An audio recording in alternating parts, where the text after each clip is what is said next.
Привет, бро. Если ты пережил или переживаешь ураган, шторм, и твой корабль трещит по швам, мне кажется, что мы можем все исправить и не только спастись, но и ты можешь стать героем в глазах своей жены. Давай чуть поговорим об этом, буквально несколько минут. Я не психолог, я просто мужчина, который выжил во время таких штормов, и хочу поделиться некоторыми секретами. Поэтому, когда у вашей любимой буря, возможно, вы, я не знаю, носки бросили в коридоре, пришли посреди комнаты, возможно, она просто устала, еще что-то. Давайте не спешить говорить, что вот моя жена плохая, сварливая.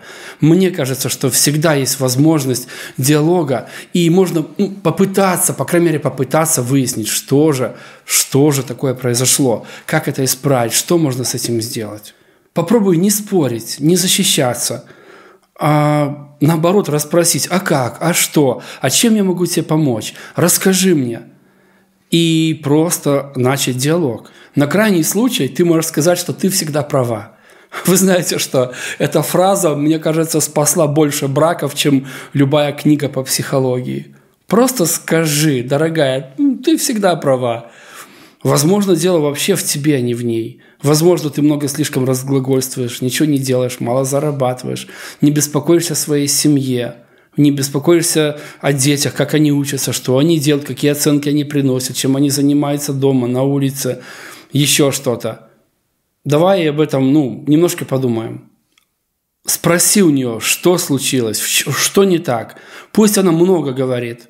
Я всегда говорю о том, что умей слушать. Это очень важная часть для мужчины. Уметь слушать и слышать. Выслушай ее сначала, все, что она скажет.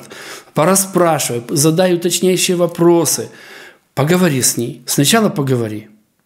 Помню, кто-то из моих коллег по работе рассказывал, что дома очень сильно поругались с женой.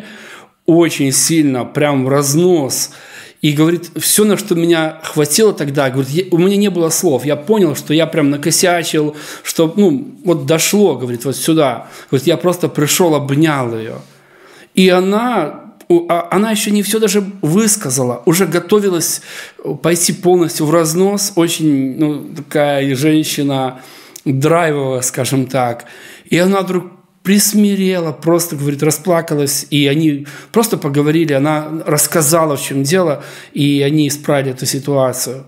То есть иногда достаточно просто подойти, обнять, и вообще твоя задача быть капитаном на борту вот этого корабля, вот этой, семейного, скажем так, стартапа, что ли.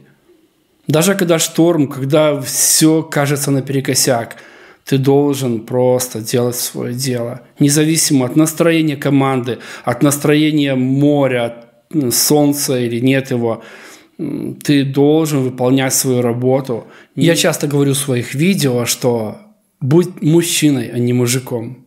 Мужик – это тот, кто чуть что кулаком по столу. У меня большой кулак, я мог бы прям очень сильно им стучать по столу. Это не решает проблем. Будь мужчиной. Здравым, рассудительным, который любит жену, любит своих детей и который ищет выход, как сделать, чтобы твоя семья была в безопасности, защищена, чтобы она была счастливая. И Бог именно тебе дал семью. Именно ты, как мужчина, ответственен за погоду в доме. Не жена. Ты ответственен. Я слишком поздно понял это в своей жизни, к сожалению. Наломал дров в свое время. Мужчина ответственный. И он должен нести это на себе. Это его крест, его забота. Ему вручен этот сад, который нужно поливать, о котором нужно беспокоиться, который нужно окружать заботой, ухаживать. Если вам интересна тема хороших взаимоотношений и советов, которые пережиты в жизни, буду рад вас видеть в подписчиках на моем канале. У вас есть другие способы, как усмирить сварливую жену. Пишите в комментариях. Я думаю, что всем будет полезно почитать.